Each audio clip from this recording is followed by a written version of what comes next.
Jamnagar डीकेवी circle पर Jamnagar police द्वारा तिरंगा वितरण करवामां आव्युं। हर घर तिरंगा यात्रा अंतर्गत तिरंगानुं वितरण करवामां आव्युं। जामनगर पुलिस वड़ा प्रेमसुख डेलू, शहर और ग्राम्य डीवायएसपी, एलसीबी, एसओजी सहितना स्टाफ तिरंगा वितरण में उपस्थित रह्यो। 15 ऑगस्ट देशभर में शानदार उजवणी करवामां आवे तेवा उद्देश्यथी तिरंगा वितरण करवामां आव्युं।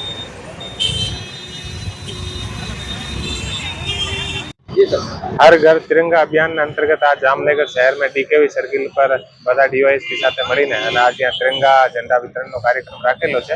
अने आज आखा जामनगर जिल्लामां दरेक पोलीस स्टेशन वाइज आ 5 वाग्याथी 6 वाग्या सुधी प्रोग्राम राखेलो छे ताकि आ वखतनी आपनी जे 15 अगस्तनी जे उजवणी छे आ बहु सरस रीते अने बहु जोशने साथे आपणे आ वखते करी सकीए।